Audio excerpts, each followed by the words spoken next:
Hi guys, it's Nunu and we're in week 3. Can you believe it?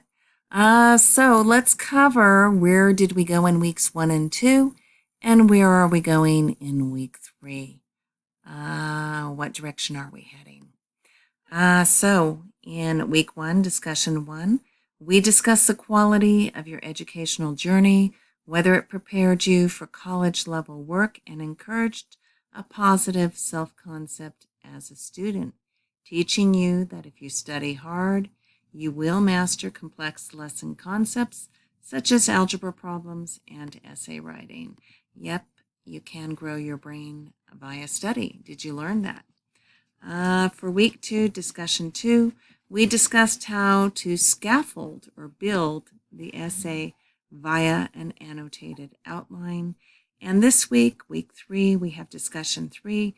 We'll explore key data sources that will help us to understand why U.S. student success rates are so low and practice integrating quotations into a writing. Okay, so let's go into our online classroom right now. And let's look at what we've got on the bulletin board here. Let me click on the student view so I can see what you see.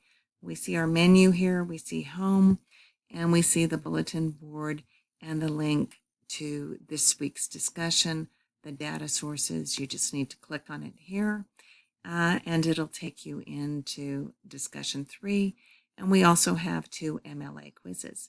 If you have any questions or concerns, I'm right here and you're never bothering me. You're never emailing me too much if you don't understand an assignment. Let's work together and make it clear. All right. Let's have a good week.